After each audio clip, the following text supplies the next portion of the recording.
Hey ladies and gentlemen, Wolfcryer back again with another Season 9 video. So this one is in response to some comments I've been receiving lately on what should you play in Season 9. First thing I want to say is, just like my previous video where I reviewed the main point of playing Diablo 3 is to have fun.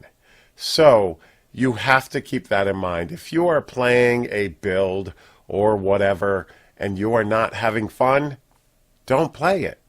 Because this game is meant to be fun. It's a game. There's no pro Diablo player, I mean, other than YouTubers and streamers and that type of stuff who get donations and money for their videos, that type of thing. But whatever. There's no pro circuit MLG pro Diablo players anywhere in the world. So even if you're number one on the leaderboard, it doesn't translate into a massive amount of fame or fortune. So my thing with this game is have fun. Play a build that you enjoy. With that in mind, here's my answer to the question of what should I play in Season 9. Number one, you need to take a look at what you want out of this season. You need to take a look at what your friends are doing, what you guys want to accomplish. Do you want to run the meta? Do you want to push the leaderboards as a group? Because that's going to dictate what type of class you pick for your main or for a support type thing. And for your personal goals or your friends' goals, do you want to see how far you can go with a 4-man DPS group? Or are you solo pushing GRs to get high up on the leaderboards? Or do you just want to see what you can do with a certain build? Or do you just want to screw around and have fun? Those are questions that you have to answer. I cannot answer. So in this video, I'll review some of the top classes and builds to go with. One thing about me, I play Monk a lot. I've played Monk exclusively since Season 5. I will probably be mixing it up come Season 9 a little bit, but I will still have a Monk because Monks are valuable in this game. You need a support Monk for the 4-mans as far as if you're pushing high on the leaderboards. You also can use a Monk DPS in the 4-mans if you're pushing high on the leaderboards. So Monk fills two valuable spots on top 4-mans. So also with Monk, and the reason why I love Monk so much, is there are 7 85 plus builds for the Monk. No other class that I can think of has that. Monk has R6 generator, the Raiment generator, the godlike generator that's in the 4-man meta. It now has, with the Inna's buffs, it has Inna's generator, which is a similar generator build. And now it has Inna's EP, it has Sun Wuko's LTK, and the more powerful LON LTK, as well as Wave of Light for the Sun Wuko set, and Uliana's EP. So that is 7 builds that are 100% viable 85 plus. And they all offer differing play styles. So that's why I like Monk, because I can switch it up. I can be a ranged Wave of Light Monk one time, and then I can switch up to the generator punch and everything into the face. Or in his EP, Uliana's EP, which are two completely different exploding palm builds. And they rely heavily on different mechanics. So that's one thing about Monks that I really enjoy, is you always have a spot in the 4-man meta, because support Monk is the best support in the game. And it's not about to be replaced anytime soon. Plus you have a spot as the R6 generator. So that's why I lean heavily towards Monk, because you can just switch up your gear and play what you want. Plus, you can make up your own builds using any of those 7 builds and just vary them a little bit if you want to just have fun. Now, for Witch Doctor, they have another spot in the 4-man meta. The 4-man meta usually consists of a Firebats Witch Doctor, a Raiment Spirit Generator Monk DPS, a support Monk, and a support barbarian. So that gives you those 4 spots. You want to look at that. Do you want to push the leaderboards as a group, or do you want to push high up in 4-man so that you can augment your gear better for your solo player? You want to look at those 4 because they are part of the meta. So Witch Doctor has the Helltooth Firebats build. It now also has the Irakir's Firebat build. And the Helltooth Gargantuan Pet build is still a viable pushing build, 85 plus build.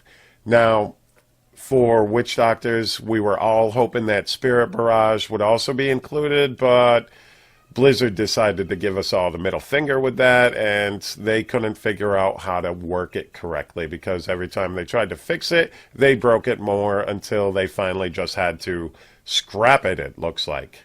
Now, for Crusaders, one of the best new items in the game is the Faithful Memory, because that brings the Hammered In up almost, if not equal to, the LON Bomb. So those 2 sets are very viable for Crusader. LON Bomb and the Hammered In using the Faithful Memory and Seeker of the Light set. So that's where you could go with Crusader. For Wizard, it's Firebird's Archon, just like it has been for the last few seasons. I do not expect that to change at all.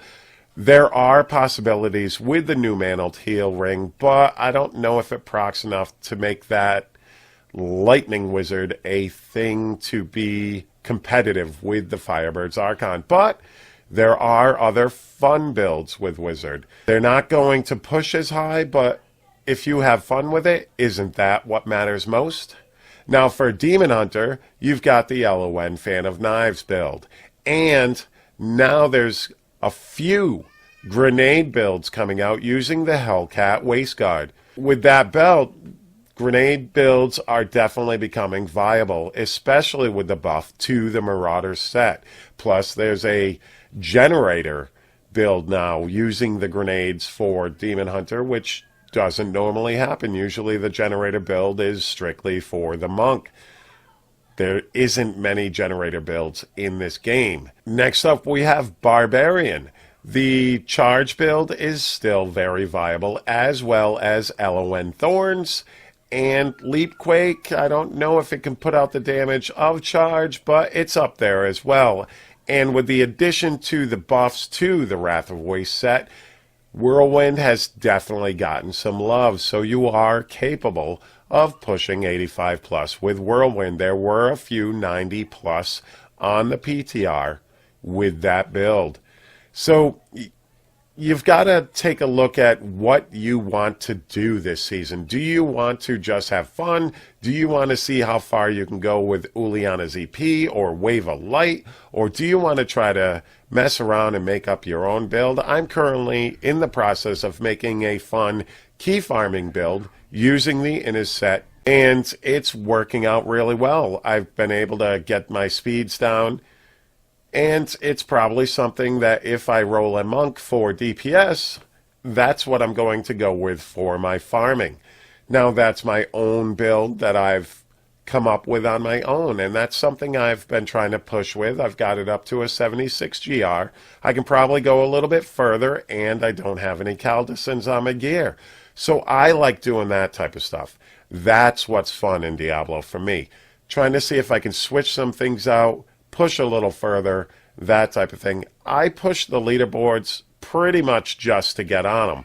I try to end the season top 500, and that's it. I don't really go super hardcore in the pushing on the ladder since Season 6. Some people do, and if you like that, that is fine as well. You've got to take all that stuff into account. Like I said, play this game for fun. Figure out how you want to play and what you want to accomplish in Season 9, and play it your way or play it the way you and your friends want to play.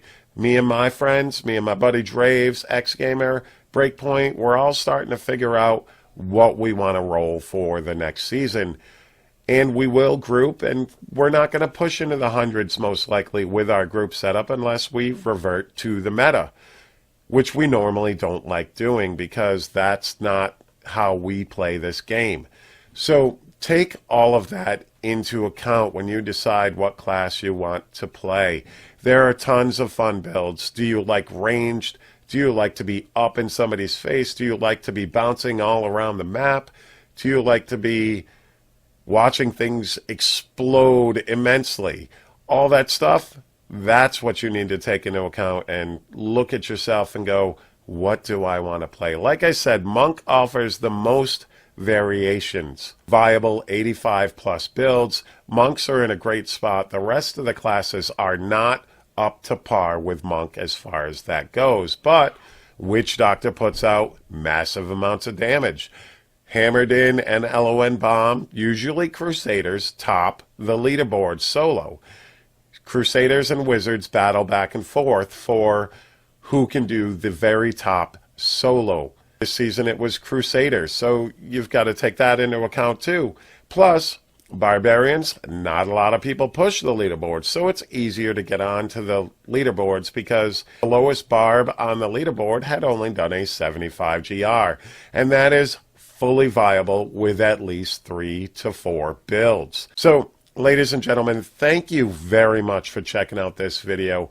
Make sure you hit that like button, hit that subscribe button. You guys are amazing with that, by the way, and I greatly appreciate each and every one of you. Guys, thank you very much once again, and you guys have a great day. Peace.